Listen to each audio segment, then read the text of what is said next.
Bismillahirrahmanirrahim. Assalamualaikum warahmatullahi wabarakatuh. Assalamualaikum warahmatullahi wabarakatuh. Assalamualaikum warahmatullahi wabarakatuh. Alhamdulillahirabbil alamin. Shalatu wassalamu ala asyrafil anbiya'i wal mursalin sayyidina wa maulana Muhammadin wa ala alihi wa sahbihi ajma'in. Amma ba'd. Bapak Ibu yang insyaallah dirahmati Allah Subhanahu wa taala, alhamdulillah kita bisa melanjutkan kembali ya kegiatan workshop kurikulum berbasis outcome based education ya, atau OB. Dan untuk pertemuan hari ini adalah pertemuan yang ke-7. Kita jadwalkan sebenarnya 8 kali pertemuan, sehingga insya Allah kita 1 kali lagi pertemuan minggu depan, yang mudah-mudahan hari Rabu depan bisa kita laksanakan. Ini kita ada istirahat beberapa hari karena beberapa kegiatan dan kondisi yang tidak memungkinkan, sehingga hari ini kita bisa melanjutkan. Sedianya yang minggu lalu kita laksanakan, tapi ada kegiatan lain. Alhamdulillah saya sudah menyampaikan ke Pak PPN, sekiranya ada tugas mandiri dari teman-teman yang sudah disampaikan atau diberikan ke Pak PPN, dikirim ke Pak PPN, maka itu yang akan direview untuk hari ini. Dan nanti teman-teman yang bisa sudah melaksanakan atau mengerjakan, itu nanti juga bisa disampaikan ya, kalau mau diperlihatkan ke Pak PPN langsung, nanti tinggal dilaporkan, nanti bisa di-share atau bisa ditampilkan hasil kerja tim. Kita ini 2 kali lagi dengan hari ini, mudah-mudahan kita bisa manfaatkan semaksimal mungkin. Dan kita berharap sudah ya draft itu sudah lengkap, sudah jadi semua pada season terakhir ya. Nah, insya Allah kalau kondisi memungkinkan, kita akan undang 1 kali Pak PPN ke kampus UMI.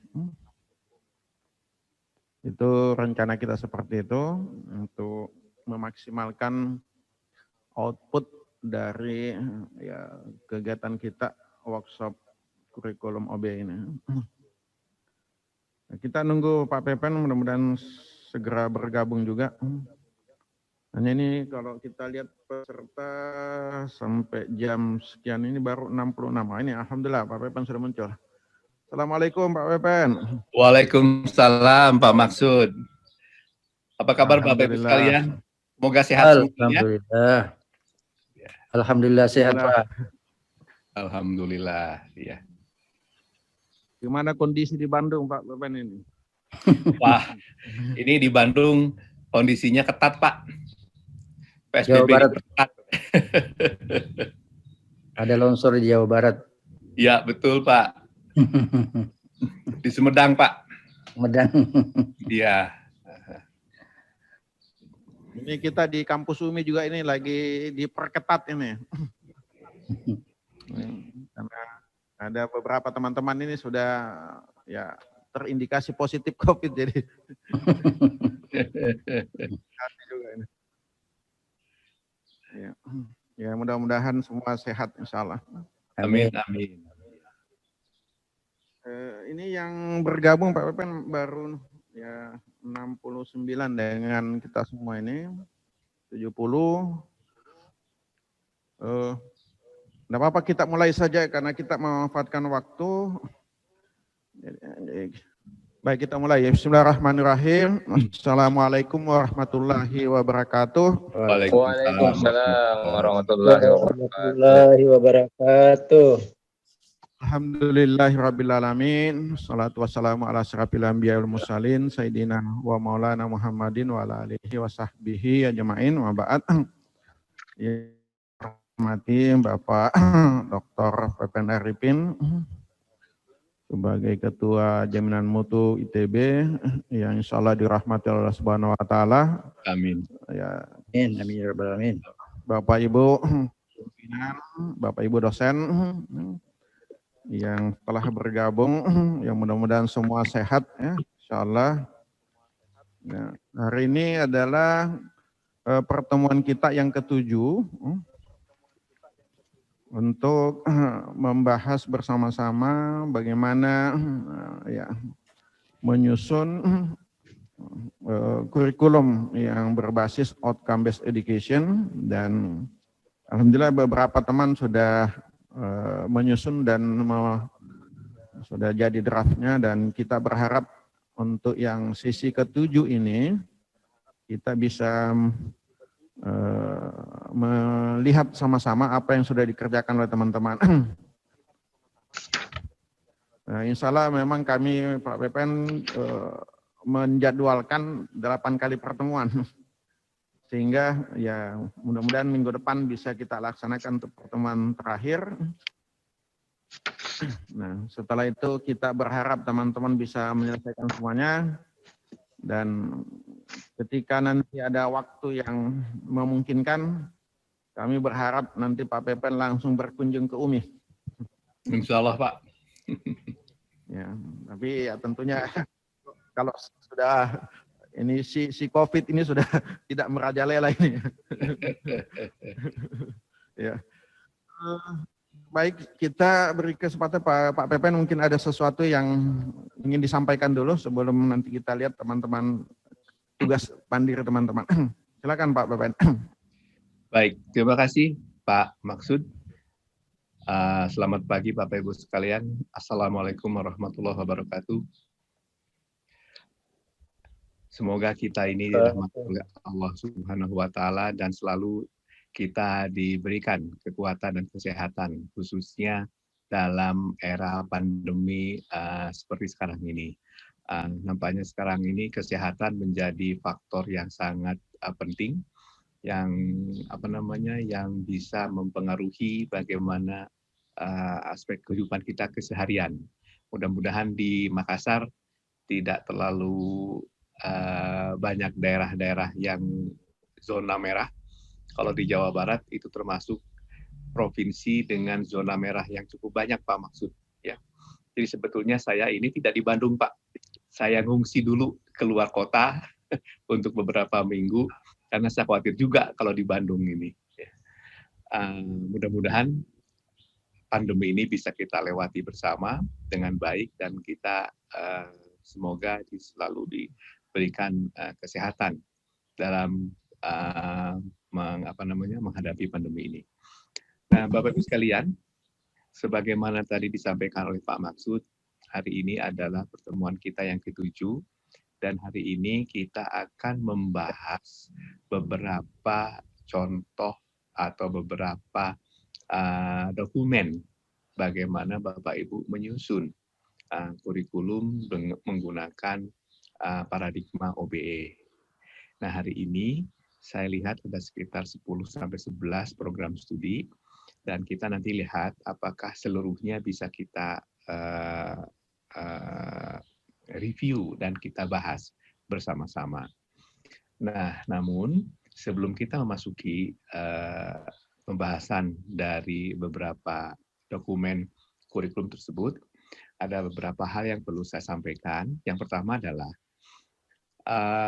ketika kita menyusun kurikulum menggunakan OBE, maka sebetulnya ini tidak ada yang salah dan tidak ada yang benar, Bapak Ibu.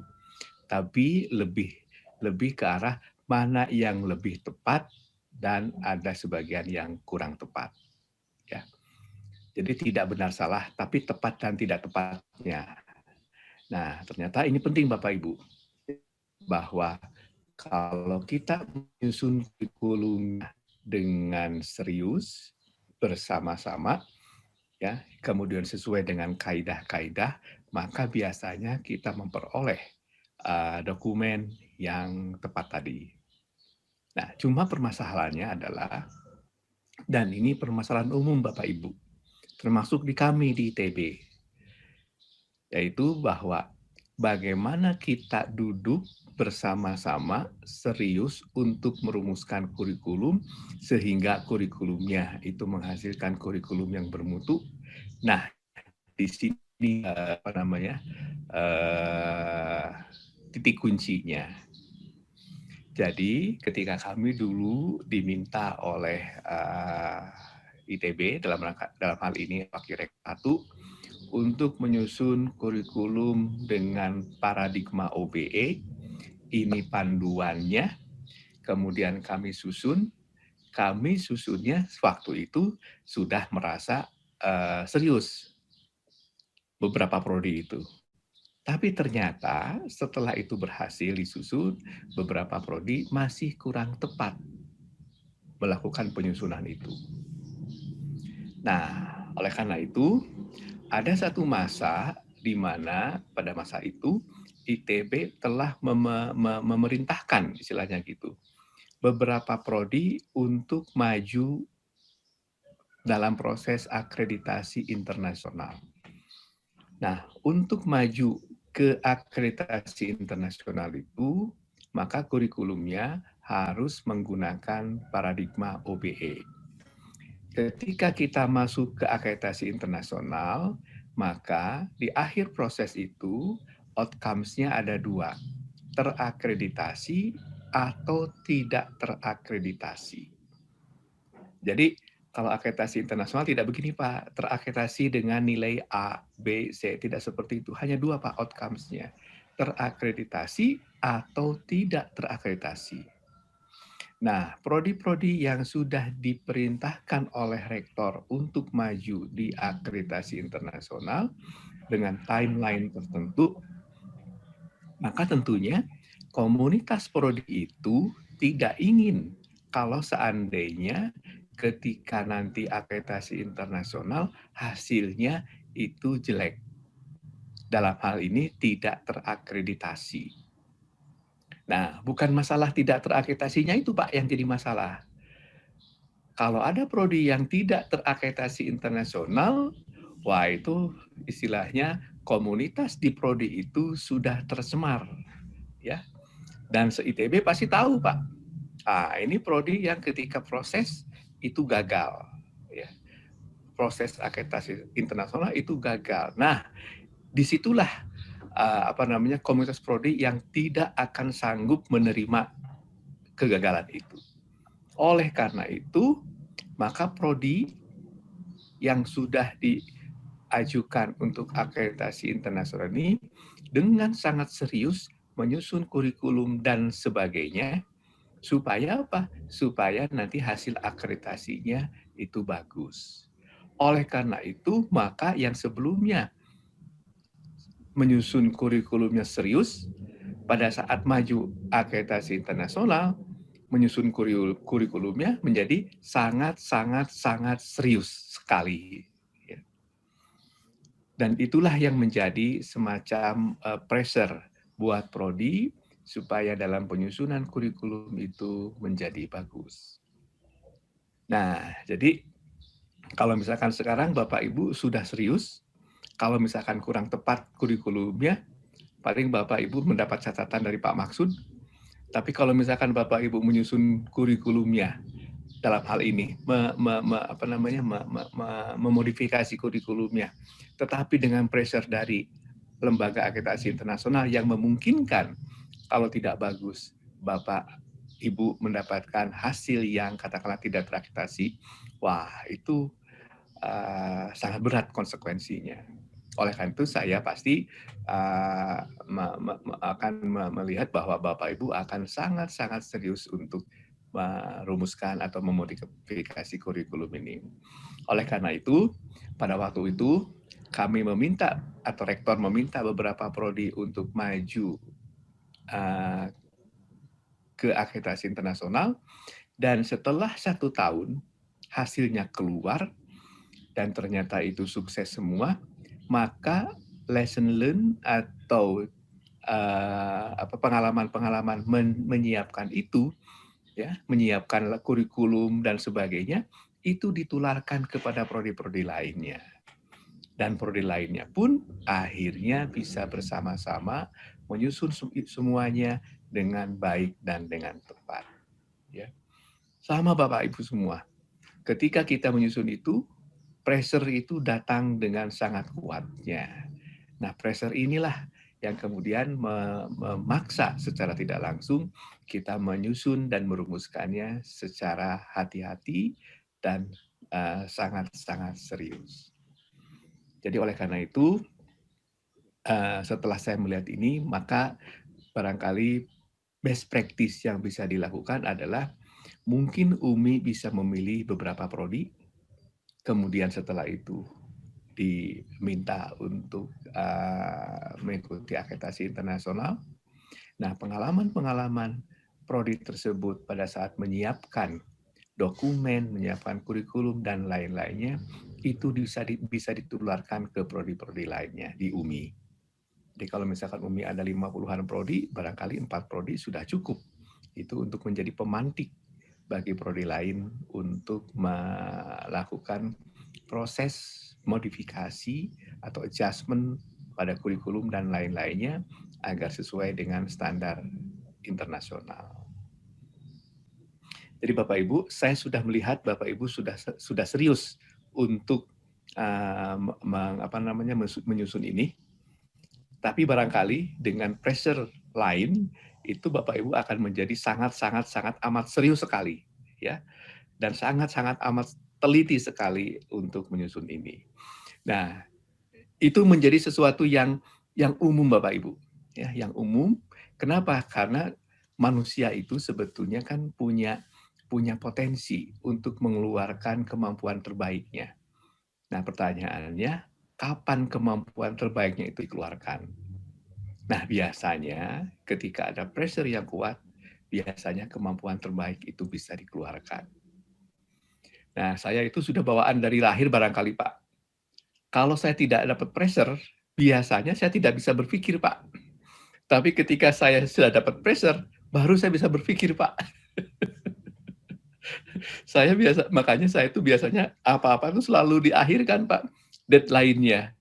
Kalau misalkan ada yang deadline seminggu, saya mundurkan 6 hari. Mampu nggak saya menghasilkan sesuatu yang baik? Oh, ternyata mampu. Berikutnya lagi, saya mundurkan lagi 5 hari, Pak. Dan ternyata juga begitu, Pak. Karena ternyata ketika kita kan sebetulnya yang diperlukan itu adalah inspirasi, Pak. Nah, bagaimana orang mendapatkan inspirasi itu beda-beda. Kalau saya mendapatkan inspirasinya ketika dalam kondisi tekanan.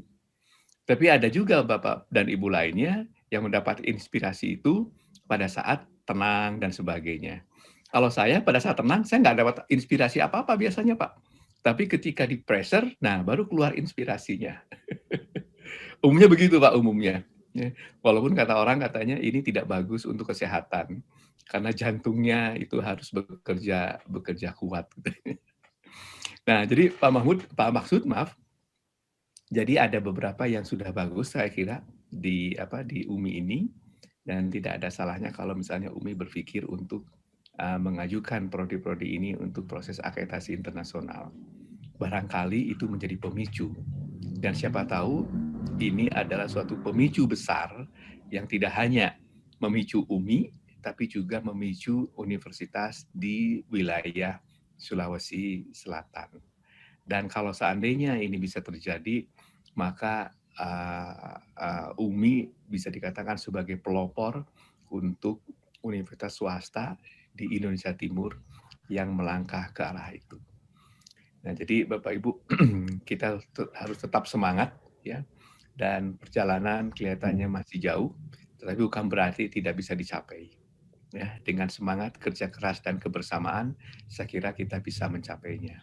Mungkin itu prolog dari saya, Pak Maksud, sebelum kita masuk ke materi untuk review dokumen ini. Ya.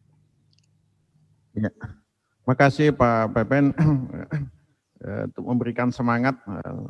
Tadi disampaikan bahwa memang inspirasi muncul, kami juga sepertinya seperti apa yang dialami Pak Pepen, kalau ada pressure, ada tekanan, ada perintah dari pimpinan bahwa kita semangat. Kayaknya hampir semua seperti itu.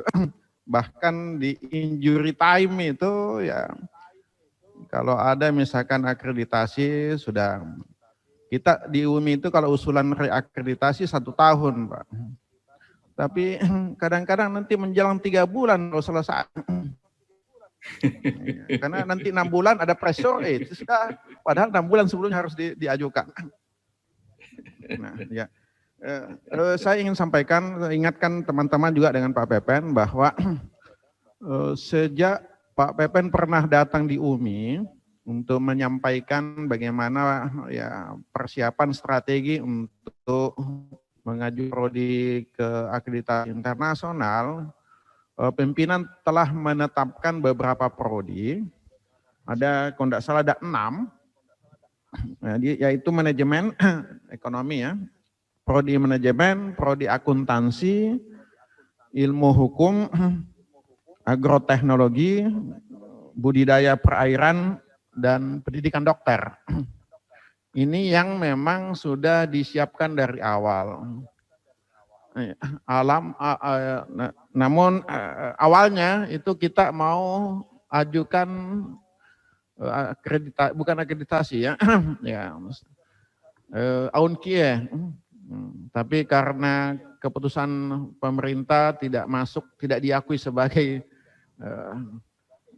akreditasi internasional, maka ya kami sekarang menetapkan beberapa yang lembaga ya, akreditasi internasional yang akan disesuaikan dengan prodi yang sudah ada. Nah, kami minta teman-teman yang terkait, prodi terkait untuk menetapkan lembaga mana yang nanti bisa kita ajukan ke lembaga itu.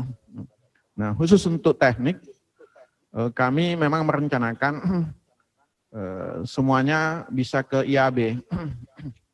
Ya, itu. Ya, mudah-mudahan juga ini sudah IAB sudah diakui secara internasional.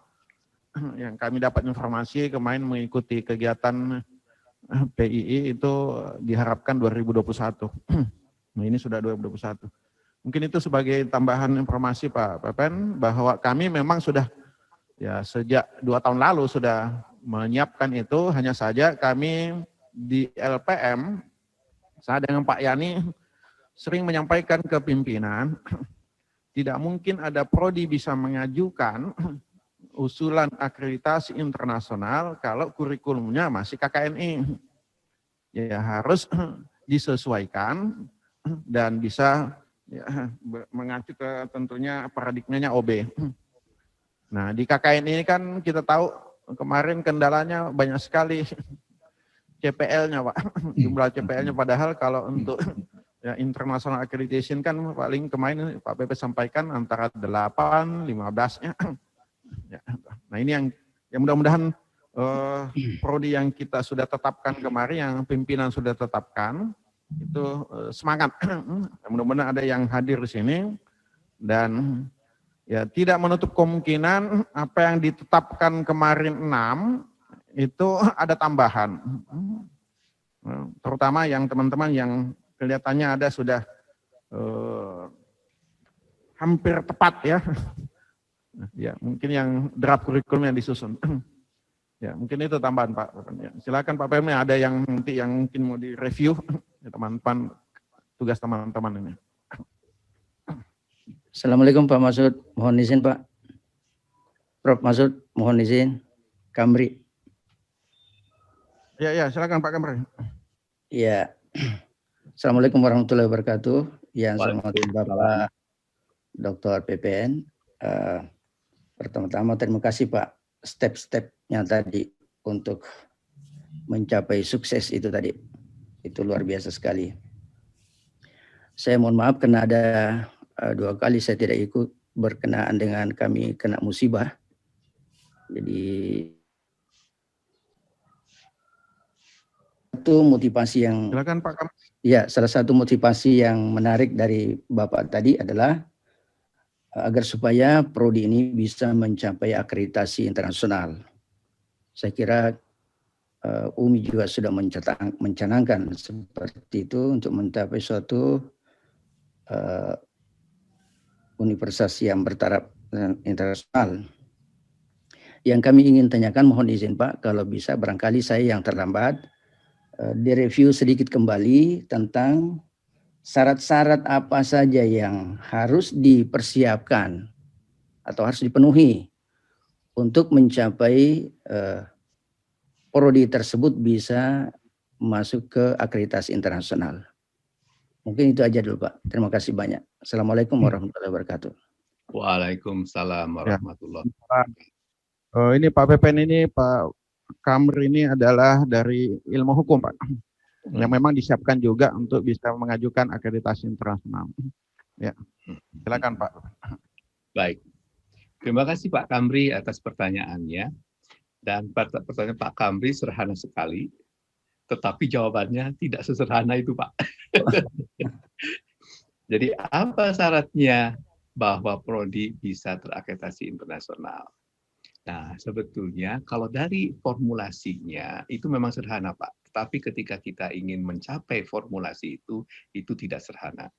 Yaitu yang pertama adalah syaratnya adalah kita harus menunjukkan bahwa lulusan-lulusan kita itu memiliki kemampuan-kemampuan di mana kemampuannya itu sesuai dengan kemampuan yang dicanangkan oleh lembaga akreditasi internasional. Jadi kalau misalnya Bapak mau menuju ke satu lembaga akreditasi internasional, biasanya mereka mengeluarkan daftar kemampuan-kemampuan yang harus dimiliki oleh lulusan-lulusan prodi hukum misalnya. Nah, itu yang kita kenal sebagai program learning outcome. Nah, jadi kita harus menunjukkan bahwa lulusan kita sudah mencapai learning outcomes atau capaian pembelajaran yang sudah ditetapkan oleh lembaga akreditasi. Jadi kita harus perlu menunjukkan. Nah, pertanyaannya, bagaimana kita menunjukkan kepada lembaga akreditasi bahwa mahasiswa kita atau lulusan kita sudah memiliki kemampuan-kemampuan itu? Nah, caranya pun juga simpel, Pak. Walaupun prakteknya sulit. Caranya adalah kita harus mengukur ketercapaian learning outcome tadi. Jadi mereka mengeluarkan daftar learning outcome, kita pun juga punya learning outcome, dan kita harus mengukur ketercapaian learning outcome tadi. Nah, selanjutnya, akreditasi internasional dan juga akreditasi lain sebetulnya itu bukan satu evaluasi yang istilahnya one shot foto. Jadi bukan hanya dipotret satu kali saja. Tapi sebetulnya itu adalah semacam video yang sudah berjalan sekian lama, tapi kemudian video tersebut di-freeze atau di-freeze dalam waktu beberapa sebelum kita mengajukan. Artinya kita harus menampilkan foto dari proses selama bertahun-tahun itu yang intinya begini Pak. Apakah kita melakukan proses penjaminan mutu untuk pendidikan di prodi Bapak yang dalam hal ini adalah ketika kita setiap tahun melakukan evaluasi, apakah hasil evaluasinya termasuk evaluasi pengukuran outcome itu digunakan untuk perbaikan berkelanjutan. Jadi yang ketiganya itu adalah bahwa sistem penjaminan mutu di tempat Bapak sudah berjalan dengan baik kalau seandainya kita melakukan proses perbaikan berkelanjutan berdasarkan hasil-hasil evaluasi.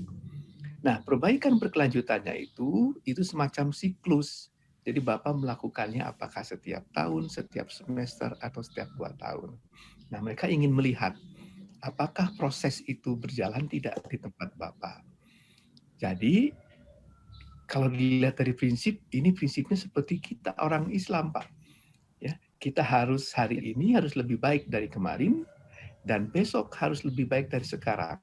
Itu adalah prinsip dari penjaminan mutu, dan itu adalah prinsip yang kalau menurut saya itu prinsip Islami, Pak.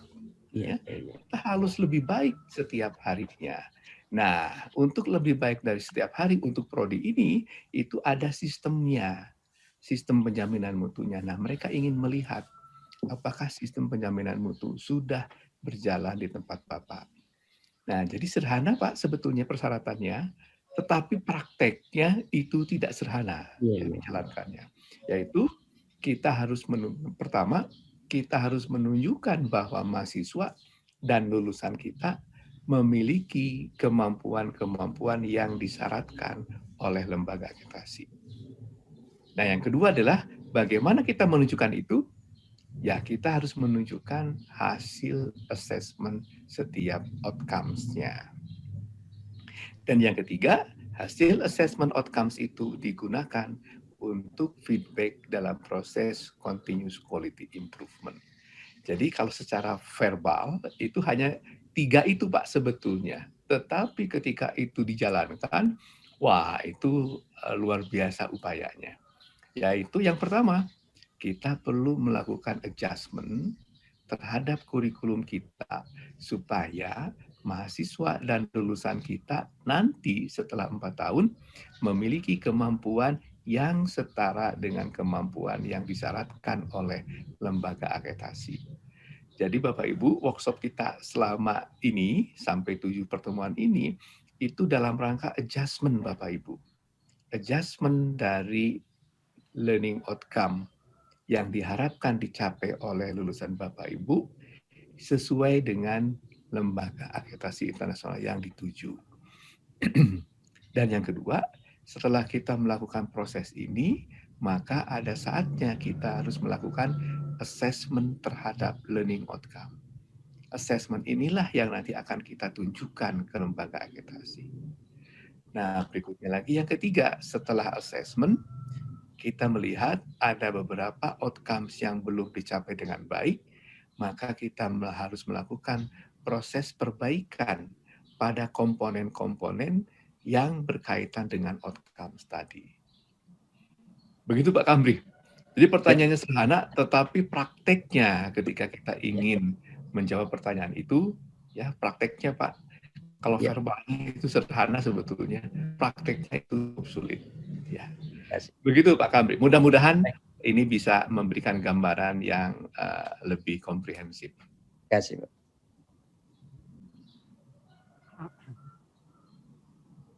Ya, baik mungkin dilanjutkan Pak yang Pak Pepen tadi yang ada prodi yang mungkin mau ditunjukkan yang ya, hasil baik kalau ya teman-teman. Ya. Baik, Bapak Ibu sekalian, saya akan menunjukkan beberapa prodi untuk kita sama-sama bahas ya.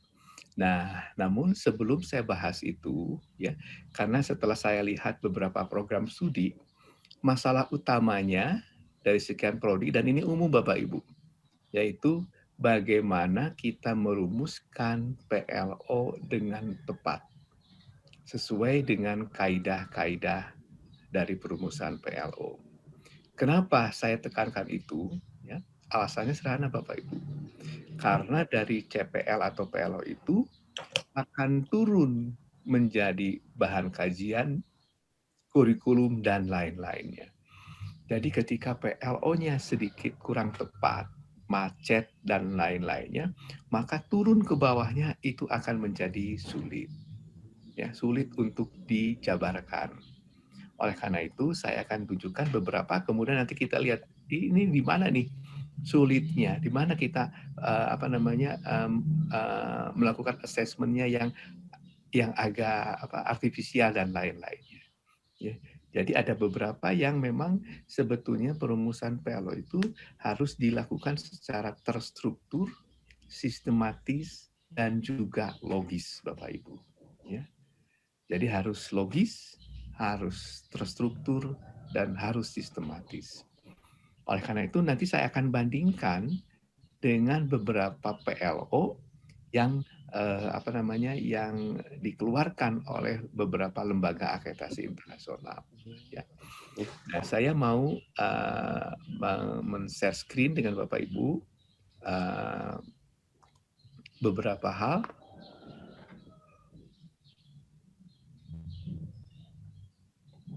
Sebentar, saya ambilkan dulu ininya. Nah, Bapak Ibu, mudah-mudahan sudah terlihat. Ya, sudah Pak. Ya. Bapak Ibu, seperti tadi yang disampaikan oleh Pak Maksud, ya, ketika kita merumuskan kurikulum, maka babonnya atau acuan utamanya itu adalah capaian pembelajaran atau program learning outcome. Nah, masalahnya adalah di SNDT itu sudah ditetapkan bahwa setiap program studi harus merumuskan PLO atau capaian pembelajarannya dengan memasukkan rumusan-rumusan CPL dalam sikap maupun keterampilan umum kan oleh SNDT. Ada 10 Bapak Ibu. 1, 2 sampai 10 ya. Kemudian ada rumusan tentang keterampilan umum sampai 9. Nah, mohon Bapak Ibu dipahami bahwa rumusan keterampilan umum, rumusan sikap umum ini itu adalah berlaku untuk semua prodi. Oleh karena itu, maka ketika ini dirumuskan, maka rumusannya menjadi sangat generik. Dan ini berlaku untuk seluruh prodi.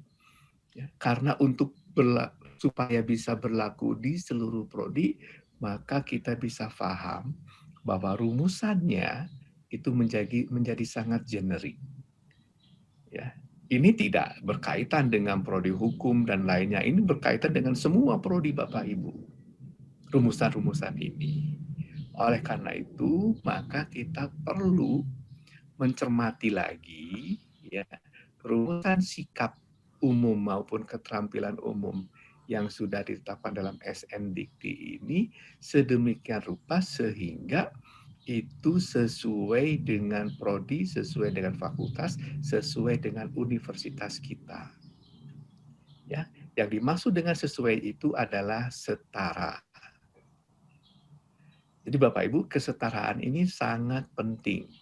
Jangan sampai rumusan-rumusan CPL kita itu minimal misalnya itu tidak setara dengan yang ini KKNI. Nah, itu yang berbahaya. Jadi sekali lagi Bapak Ibu, ini adalah rumusan yang generik, tetapi kita harus merumuskan PLO kita sedemikian rupa sehingga masih berkorelasi dengan prodi kita, fakultas kita maupun universitas kita tanpa menghilangkan kesetaraan dari rumusan tersebut dengan yang ini. Ya. Jadi kita perlu memahaminya adalah sebagai berikut bahwa ini adalah rumusan generik yang bisa diadopsi oleh seluruh prodi. Oleh karena itu maka setiap prodi bisa melakukan modifikasi sedemikian rupa sehingga rumusan CPL Bapak Ibu setara dengan ini. Ya, itu yang pertama. Ya, jadi ini rumusan sikap umum dan rumusan keterampilan umumnya itu generik.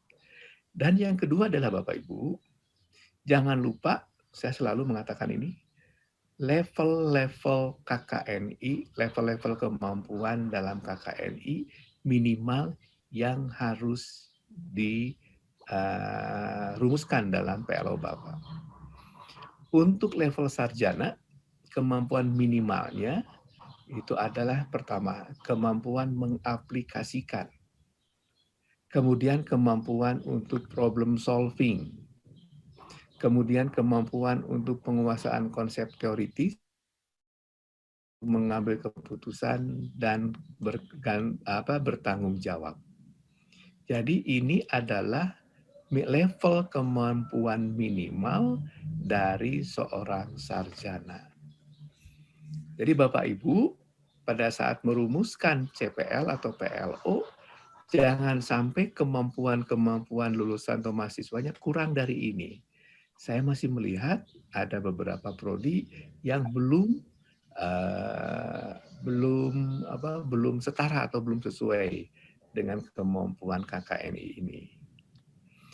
Ya, demikian pula untuk yang sarjana Bapak Ibu, ya, ada kemampuan untuk mengembangkan pengetahuan teknologi atau lainnya, ada kemampuan problem solving dan kemampuan untuk mengelola riset. Jadi sangat berbeda sekali antara kemampuan lulusan sarjana dengan kemampuan lulusan program magister. Itu yang perlu Bapak Ibu perhatikan. Nah, ini untuk dokter. Nah, Bapak Ibu, supaya lebih clear lagi, maka kita coba bedah ya, bagaimana rumusan-rumusan learning outcomes untuk beberapa, atau dalam kasus ini saya hanya akan menunjukkan 2 lembaga akreditasi saja, yaitu lembaga akreditasi bidang teknik ABET dan juga lembaga akreditasi bidang teknik dan matematik serta lain-lainnya, dalam hal ini ASIN. Bapak Ibu, semua paradigmanya dari lembaga akreditasi itu sebetulnya sama dalam rumusan learning outcomes itu. Sama sebetulnya, cuman bagaimana itu dirumuskan dalam bentuk kata-kata dan kalimat. Jadi ini adalah rumusan-rumusan yang katakanlah applicable buat misalnya hukum, arsitek, budidaya, pesisir, pantai, dan lain, itu semuanya applicable Bapak Ibu. Ya. Jadi tidak secara khusus, oh ini berbeda satu lainnya, tidak sebetulnya. Jadi akreditasi internasional itu sebetulnya mirip-mirip antara satu lembaga dengan lembaga lainnya. Baik, mari kita lihat Bapak Ibu. Supaya ketika nanti kita bahas beberapa contoh dari program studi, kita bisa tahu kekurangannya ada di mana. Ya. Yang pertama, ini adalah learning outcome dari lembaga akreditasi ABET yang mengakreditasi bidang engineering. Artinya, learning outcome di tempat Bapak Ibu minimal harus ada ini, minimal. Tapi Bapak Ibu boleh menambahkan lebih dari ini. Karena setiap prodi itu punya karakter, punya ciri khas, punya keunikan tersendiri. Tapi minimal ada yang seperti ini. Nah, mari kita lihat Bapak Ibu satu-satu. Pertama, itu yang berkaitan dengan pengetahuan. Ya. Di sini di ABET, kemampuan mahasiswa dalam pengetahuan keteknikan, sains, dan matematik hanya diformulasikan dalam satu learning outcome saja. Yaitu mampu mengidentifikasi, memformulasi, dan menyelesaikan masalah. Mengidentifikasi apa, memformulasi apa, dan problem solving apa, yaitu complex engineering. Jadi keteknikan itu kan sangat kompleks. Nah, lulusan harus mampu mengidentifikasi, harus mampu memformulasi, dan harus mengusulkan solusi dari permasalahan keteknikan. Melalui apa? Melalui penerapan prinsip-prinsip keteknikan, sains, dan matematik. Cuma itu Bapak Ibu, ternyata ya PLO yang berkaitan dengan knowledge-nya. Nah, kita harus baca ini adalah sebagai berikut. Mahasiswa itu harus memiliki kemampuan, harus menguasai konsep teoritik dari apa? Dari prinsip-prinsip keteknikan, sains, dan matematik. Ya, ini harus dikuasai dulu. Untuk apa? Untuk mengidentifikasi, memformulasi, dan menyelesaikan masalah-masalah dalam bidang engineering. Jadi sebetulnya mereka itu, artinya mahasiswa itu diberikan pengetahuan dalam bidang engineering, sains, matematik, kemudian mereka gunakan itu untuk mengidentifikasi, memformulasi, dan problem solving permasalahan engineering. Jadi utamanya itu sebetulnya Bapak Ibu untuk knowledge-nya. Nah, yang kedua adalah bahwa seorang engineer itu harus memiliki kemampuan dalam mendesain. Ya, engineer apapun itu harus mampu mendesain. Mendesain apa? Mendesain sesuatu yang menghasilkan solusi. Jadi desainnya itu diarahkan untuk mendapatkan solusi. Solusinya itu bukan solusi yang seenaknya, tetapi solusi-solusi yang memenuhi persyaratan-persyaratan tertentu. Apa itu persyaratannya? Keamanan, dan seterusnya. Ya, lingkungan, ekonomi. Jadi ketika seorang engineer mendesain sesuatu, harus dipertimbangkan aspek ekonomi, aspek lingkungan, aspek sosial, kultural, dan sebagainya, safety-nya. Jadi kemampuan yang kedua adalah kemampuan untuk mendesain, ya. Dan ini adalah skill-nya. Nah, Bapak Ibu, di ABET itu hanya 2 itu, Pak, yang berhubungan dengan knowledge dan skill, ya, yang berkaitan dengan prodi-prodi keteknikan. Lainnya ada 5 lagi, itu merupakan transferable skill, ya, yang kita sebut sebagai umumnya soft skill. Kemampuan berkomunikasi, beretika, kemudian bisa bekerja dalam tim, kemudian mampu untuk mengembangkan diri, lifelong learning, ya. Maaf, bukan 5-4, karena yang satu lagi ini yang berkaitan dengan eksperimen, ya, kemampuan eksperimen. Jadi sebetulnya hanya 3, Bapak Ibu. 1 untuk pengetahuan dan 2 untuk skill. Sedangkan yang 4 itu adalah soft skill. Nah, karena kita ini di Indonesia, maka kita perlu menambahkan beberapa hal yang berkaitan atau yang berhubungan dengan keindonesiaannya, ya. Oleh karena itu, makanya Bapak Ibu, learning outcome ini tidak perlu banyak-banyak. 15 itu sudah cukup banyak, Bapak Ibu, sebetulnya. Baik, sekarang kita lihat lagi. Untuk hal yang mirip, tetapi dari lembaga lain, ASIN. Ya, ini untuk teknik mesin. Sebetulnya untuk teknik-teknik lainnya pun itu mirip-mirip. Nah, kalau kita lihat, hanya ada beberapa. Yang pertama adalah knowledge dan understanding.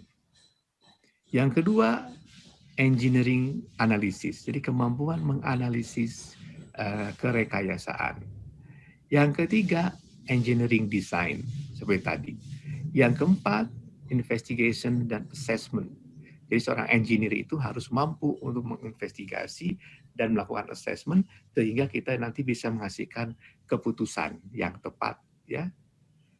Kemudian yang kelima, engineering practice, dan yang keenamnya itu soft skill-nya. Jadi hanya 6 sebetulnya Bapak Ibu, ya.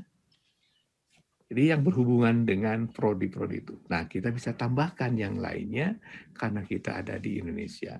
Nah, ini sebagai contoh untuk knowledge dan understanding-nya. Yang ini dijabarkan, yang ABET itu disatukan semuanya. Jadi yang pertama penjabarannya adalah technical knowledge, ya, pengetahuan dalam bidang apa?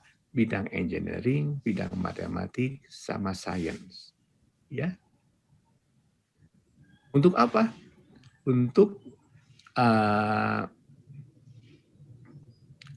melakukan profesi-profesi aktivitas ke engineering, ke teknikannya.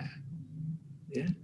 Yang kedua adalah kemampuan multidisiplin dalam konteks engineering science.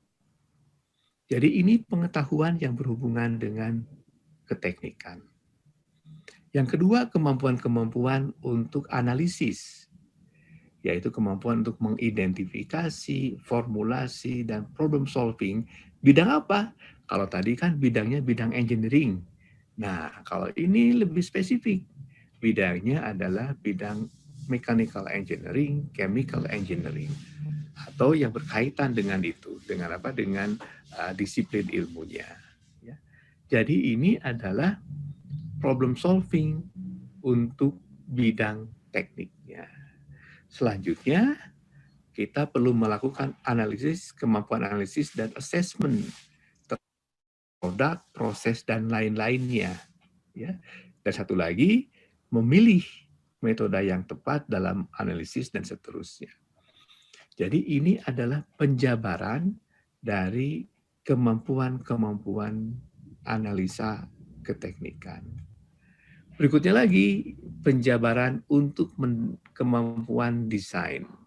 Ya. Jadi untuk teknik mesin, kemampuan mendesain sebuah mesin, device, dan lain-lainnya. Ya, kemudian paham tentang metode desain dan seterusnya. Nah, jadi Bapak Ibu, PLO itu tidak perlu banyak-banyak sebetulnya. Tetapi kita perlu merumuskan PLO itu dengan tepat. Ya, dan jelas. Karena nanti ke bawahnya, pada saat kita merumuskan kurikulum, itu menjadi mudah. Baik, Bapak Ibu, kita lihat beberapa hal. Misalnya ini, ya, kemampuan mengidentifikasi, memformulasi, dan sebagainya untuk menghasilkan suatu solusi, itu kan sama atau setara dengan kemampuan mahasiswa atau lulusan yang dapat mengkaji dan menghasilkan solusi kan Pak ya. Jadi kemampuan untuk mengidentifikasi, memformulasi, dan problem solving ini kan ujung-ujungnya menghasilkan solusi. Nah itu kan ada di CPL tentang keterampilan umum yang ada di KKNI. Jadi ini sebetulnya setara dengan kemampuan untuk melakukan atau menghasilkan solusi dari kajian-kajian. Tapi ini lebih spesifik ke program studi kita, yaitu teknik mesin. Kalau yang di KKNI, itu kan yang umum, apapun prodinya itu bisa masuk sebetulnya. Kalau ini setara, tetapi khusus untuk disiplin ilmu teknik mesin. Satu lagi, kemampuan untuk menganalisis dan mengakses ini, ya, itu kan sebetulnya setara dengan kemampuan untuk menerapkan pemikiran logis, ya. Jadi saya kembali lagi ke atas, Bapak Ibu, ada di sini, ya, kemampuan untuk ada pemikiran logis. Saya lupa tidak ditandain. Ada Bapak Ibu, nanti saya kembali lagi kalau ketemu ya. Jadi ini berkaitan dengan kemampuan lulusan dalam menerapkan pemikiran logis. Ini adalah keterampilan umum. Satu lagi, memilih metode yang tepat, melakukan analisis dan modeling serta simulasinya untuk digunakan di dalam kompetensi lebih tinggi. Ini adalah setara dengan kemampuan mahasiswa memutuskan sesuatu secara bertanggung jawab. Ya. Nah, kalau Bapak Ibu merumuskan PLO-nya, memiliki tanggung jawab dan seterusnya, itu terlalu luas. Tapi ketika katakanlah dikoneksikan dengan ini, maka Bapak bisa melihatnya secara langsung bahwa PLO ini lebih mudah untuk dijalankan dan lebih mudah untuk dilakukan assessment-nya. Baik, kita lihat lagi yang lainnya, ya. Untuk investigasi dan assessment, ya, melakukan literatur review atau riset, ya. Untuk apa? Untuk nantinya digunakan dalam dalam bekerja. Nah, ini kan juga sama, mencari informasi-informasi yang nantinya digunakan untuk mengambil keputusan yang tepat. Ya. Nah, jadi Bapak Ibu, apa yang ditulis dalam CPL khusus untuk sikap umum dan keterampilan umum, sebetulnya itu bisa kita jabarkan lagi yang lebih spesifik, yang lebih kena, yang lebih sesuai dengan kondisi prodi-prodi kita. Itu lebih kalau kita baca ini, itu lebih mudah difahaminya. Kemudian kita juga bisa langsung melihatnya, oh ini pasti perlu didukung oleh kurikulum dengan mata kuliah tertentu. Dan kita pun juga bisa dengan mudah merumuskan bagaimana melakukan assessment-nya. Nah, berikutnya Bapak Ibu, yang leadership ini yang soft skill ini banyak sekali, berkomunikasi, ya, kemudian teamwork, project management dan sebagainya, lifelong learning, itu semuanya berkaitan dengan soft skill, ya.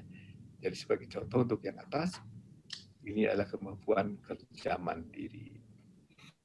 Jadi Bapak Ibu, apa yang dituliskan di dalam SNDT tentang PLO yang berhubungan dengan keterampilan umum itu bisa diterjemahkan lagi, bisa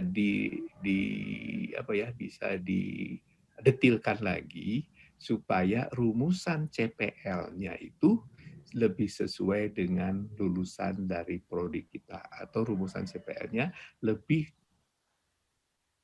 terlihat berkoneksi atau berhubungan dengan prodi kita. Kalau yang ada, sekali lagi, kalau yang ada di dalam rumusan CPL SNDT atau KKNI itu sangat luas sekali Bapak Ibu. Sehingga Bapak Ibu nanti akan kesulitan untuk melakukan assessment-nya.